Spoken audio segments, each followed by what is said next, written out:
नमस्कार, स्वागत है आप सभी का एनएफ न्यूज पर एक बार फिर से। और इस वक्त जिस तरीके से चुनाव के रुझान अब नतीजों में बदलने का वक्त आ गया है, उस हिसाब से लग रहा है कि महाराष्ट्र में पूरा क्लीन स्वीप करने जा रही है बहुत शानदार तरीके से बीजेपी, क्योंकि 216 सीटों पर रुझानों में आगे है। और जब ये नतीजों में तब्दील होंगे, और हम जब बात कर रहे हैं तो 217 सीटों पर बीजेपी आगे हो गई।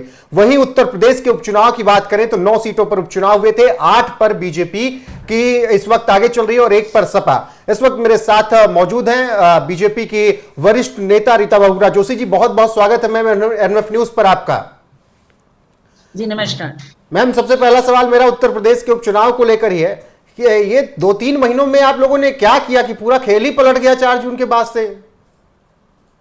देखिए, पिछले चुनाव में जो इंडिया गठबंधन है उसने बहुत सारी गलतफहमियां फैलाई थी। लोग उत्तर प्रदेश के योगी जी के प्रशासन से प्रसन्न है। मोदी जी के द्वारा जो इसको प्रोत्साहन दिया जा रहा है, इंफ्रास्ट्रक्चर डेवलपमेंट के लिए हो या नई कंपनियां, नई इंडस्ट्रीज खोलने के लिए हो, निवेश के लिए हो, तो वो नरेटिव की हम कॉन्स्टिट्यूशन बदल देंगे का एक बार उन्होंने लाभ उठाया। लेकिन जहां तक प्रशासन है, कुशल प्रशासन है, उसमें चाहे महाराष्ट्र हो, चाहे उत्तर प्रदेश या कोई और जगह, सब लोग जानते हैं कि भारतीय जनता पार्टी के नेतृत्व में बहुत अच्छा काम इस देश में हो रहा है। तो ये जो आ रहा है मैंडेट 2/3 की बहुमत से आने जा रहा, भारतीय जनता पार्टी के, आप देखिए इन गिने चुने लोग कुल महाराष्ट्र में चुनाव हार रहे हैं, ज्यादातर सब जीत गए हैं। इसका स्पष्ट है कि मोदी जी में जनता का अटूट विश्वास है। और जो वहां पर शिंदे सरकार ने जो काम किया, जो महायुति ने काम किया, प्रशासनिक कार्य किए, विकास के कार्य किए, उससे लोग संतुष्ट हैं। तो ये जनता है कि तय करती है। मुझे बड़ी प्रसन्नता है कि उन्होंने झूठे नैरेटिव को दरकिनार कर और विकास के नाम पर, विश्वास के नाम पर मोदी जी को वहां और योगी जी को यहाँ अपना समर्थन दिया। जी मैम, योगी आदित्यनाथ ने एक नारा दिया, बटेंगे तो कटेंगे। उत्तर प्रदेश के साथ साथ महाराष्ट्र और झारखंड में भी उसका असर आप मानती हैं कि हुआ है? मुझे तो लगता है प्रशासनिक जो क्षमता रही है इन सरकारों की, उसका असर हुआ है। आप मुझे खुद बताइए, अगर जनता खुश नहीं होती, अगर उसको जन सुविधाएं ना मिल रही होती, अगर उसे प्रशासन में कोई लाभ ना मिल रहा होता, तो आप कोई भी नारा दीजिए, उसका कोई असर नहीं होता। पर योगी जी बहुत एफिशिएंट चीफ मिनिस्टर हैं। मोदी जी का पूरा फोकस यूपी पे रहता है। ऐसे में जो जीत हुई है वो विश्वास की जीत भी है और प्रशासनिक एबिलिटी की भी जीत है। मैम, मुझे लगता है कि जिस तरीके से भाषा की मर्यादा चुनावों में बिल्कुल निम्न स्तर पर चली जाती है, हमने मोदी वाले चुनावों में भी देखा, नरेंद्र मोदी को टारगेट किया गया, उतनी ही छलांग लगाई नरेंद्र मोदी ने। अब योगी आदित्यनाथ को संजय राउत ने जोकर बताया था, इस तरीके का उनका बयान आया था। और मैम आंकड़ा देखिए, वारिस पठान उनको लेकर कुछ कहते हैं, ये मुंह तोड़ जवाब लेकर कुछ कहते हैं। जनता ने एक स्पष्ट संदेश दिया है।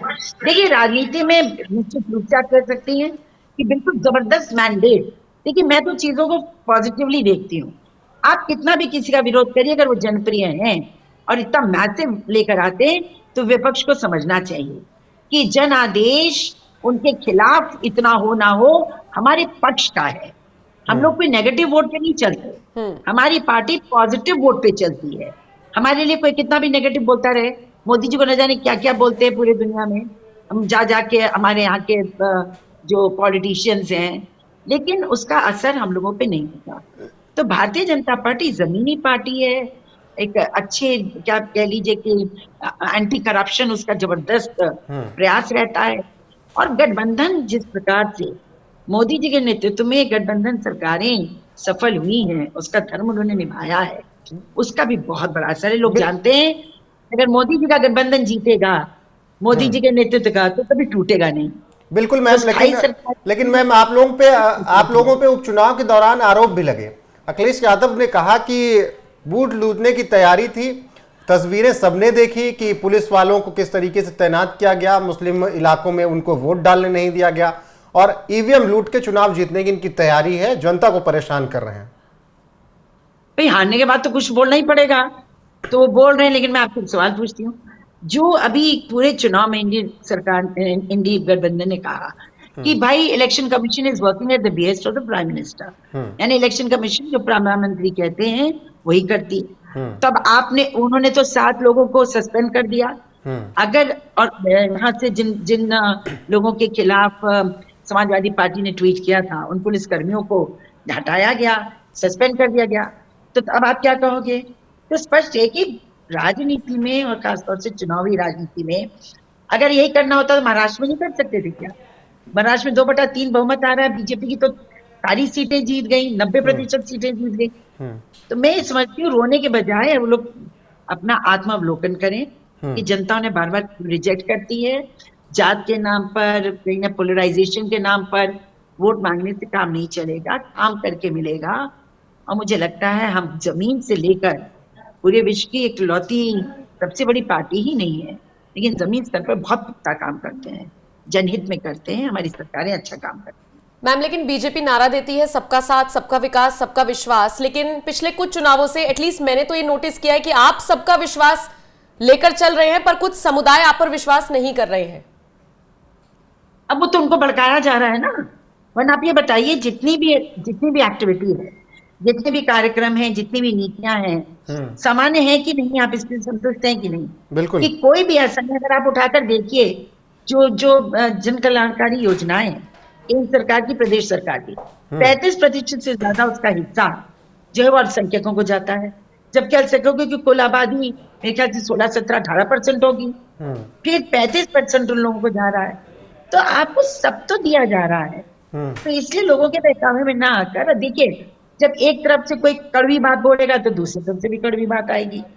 लेकिन जनता बहुत विवेकशील है, वो कड़वी बात से या भड़काऊ बातों में ना आता, विकास के नाम पर ही केंद्रित हो, तो मैं समझती हूँ बेहतर होगा।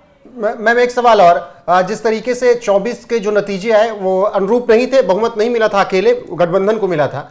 फिर हरियाणा में जो आप लोगों ने प्रदर्शन किया वो काबिले तारीफ था। हरियाणा के रिजल्ट के बाद खबर आई कि आरएसएस बहुत फिर से एक बार सक्रिय हुआ, डोर टू डोर कैंपेन चले और आरएसएस ने बहुत बड़ा योगदान दिया।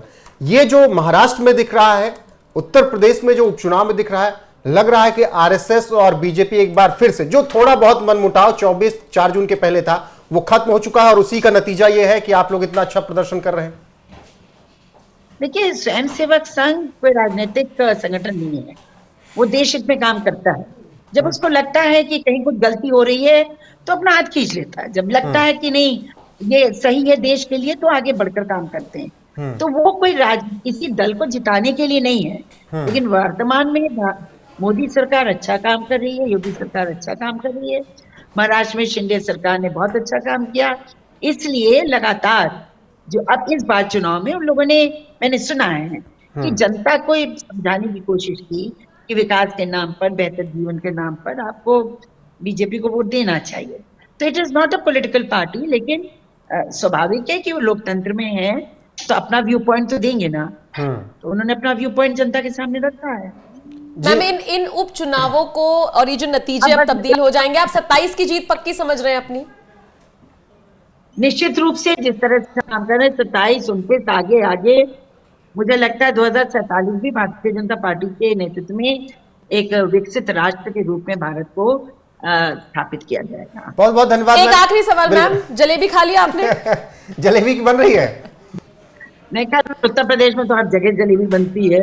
हाँ। लेकिन ठीक है मैम, बहुत बहुत धन्यवाद आपका नेटवर्क कनेक्शन की वजह से भी। तो फिलहाल जिस तरीके से इस वक्त बीजेपी के वरिष्ठ नेता रीता बहुगुणा जोशी हमारे साथ जुड़ी और उन्होंने बताया कि किस तरीके से पूरी तस्वीर बदली, योगी आदित्यनाथ और प्रधानमंत्री नरेंद्र मोदी पर जनता का विश्वास किस तरीके से अटूट है।